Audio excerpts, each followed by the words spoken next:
On a mis on a mis un cadre en place dans lequel tout le monde doit se sentir bien en fonction des caractéristiques qu'il a, bien sûr. Et donc, il y a des positionnements ou des rôles qui peuvent être différents suivant les caractéristiques de chacun. Mais tous les joueurs qu'on a sélectionnés doivent rentrer dans le canevas que l'on a fait. Et je pense que ce canevas-là, ils l'ont assimilé. Ils ne l'ont pas toujours montré tout au long de la préparation, mais ils l'ont assimilé. Et, euh, et aujourd'hui, tout le monde est capable d'évoluer dans ce canevas-là. Non, je ne peux pas dire non parce que toutes les circonstances, il peut y avoir des circonstances exceptionnelles, mais on peut penser qu'avec 4 secondes de ligne, on doit pouvoir, puisque c'était ce qui était prévu au départ, étant entendu que dans ce cas particulier, Arthur Ituria serait seconde de ligne, et donc on doit pouvoir être capable de gérer ces deux rencontres, même si, je le répète, c'est des situations compliquées, particulières et compliquées. L'objectif en termes de résultats, Oui. en termes de résultats, je le répète, je l'ai dit, on est dans une poule qui est difficile, compliquée. On nous accorde pas beaucoup de crédit, si j'écoute un petit peu ce qui se dit. Donc notre premier challenge, il sera là. Il sera de sortir de cette poule. Et après l'histoire a montré que l'équipe de France, elle est capable d'aller, une fois qu'elle a passé cet écueil, elle est capable d'aller loin. Elle a un parcours au fil des Coupes du Monde qui montre qu'elle elle peut tutoyer les sommets. Donc. Mais nous, on va d'abord se cantonner à ce challenge-là qui est la marche obligatoire. Bon, d'abord parce que c'est un porte spécifique et je vais au-delà du numéro 9. Je veux dire on a pris 5 demi. Voilà, c'est plutôt dans ce cadre-là. À savoir que si jamais, pour une raison X, euh, un joueur de ces postes particuliers était blessé momentanément, je veux dire, c'est sur 10 jours, une semaine, 10 jours, et qu'on n'ait pas la possibilité de changer de joueur, à ce moment-là, il faut avoir le potentiel pour pouvoir pallier à tous ces événements-là. Et le fait d'avoir 5 demi doit nous permettre de pouvoir pallier à toutes les mésaventures qui pourraient nous arriver. Moi, je crois qu'il ne faut surtout pas non plus trop accentuer l'importance de ce match. Oui, il est important. Il est important, mais en même temps, je répète, il y a 2 matchs en 4 jours. Il faudra prendre.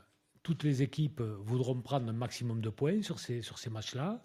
Il faudra les gérer. Et puis, il y aura d'autres rencontres.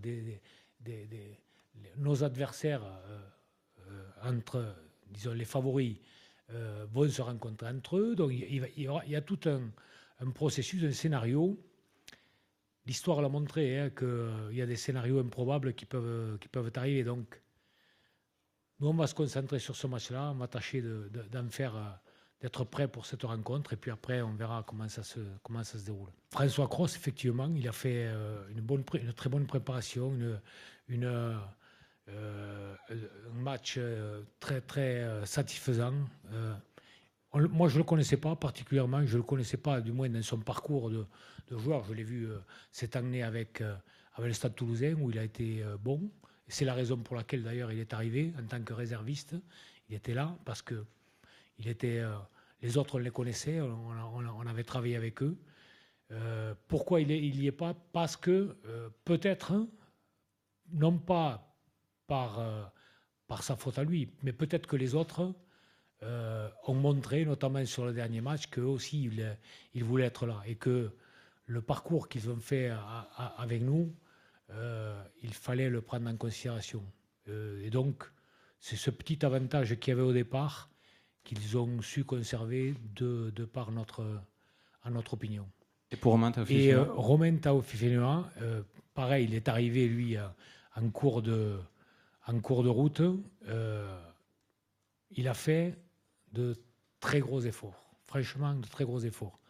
Il a perdu du poids, ce qui était un passage un petit peu obligé, qu'on lui disait depuis plusieurs années. Il ne l'avait pas fait, là il l'a fait. Il se sent beaucoup plus à l'aise. Mais bon, il n'a pas rattrapé totalement le petit retard qu'il avait. Mais franchement, je crois qu'il est sur un bon chemin là. Et l'année qu'il va faire, je pense que Romain va faire une grosse année avec son club. 30 000 personnes, mais enthousiastes. C'était bien. Il vaut mieux en avoir 30 000 enthousiastes que 80 000 muets. Donc voilà, je suis content de l'enthousiasme qu'il y a eu sur le match. Ce sont toujours les mêmes. Toujours les mêmes. Toutes les Coupes du Monde passent et ce sont toujours les mêmes qui sont favoris. Alors on ne sait pas dans quel ordre, mais c'est toujours les mêmes. C'est-à-dire C'est-à-dire, on les connaît tous. Les premiers favoris, ce sont les All Blacks. Parce qu'on les y retrouve régulièrement à ce niveau-là. Donc voilà. Mais donc, toutes les grosses nations. D'ailleurs, il y a des premières rencontres qui seront intéressantes. Il y a All Black Afrique du Sud, par exemple. Premier match. Il y a Galles Fidji, intéressant. Il y a Irlande Écosse, intéressant. Il y a France Argentine aussi, ça vous le savez. Et donc voilà, il y a des premières rencontres qui seront intéressantes, qui donneront un peu le tempo de cette Coupe du Monde.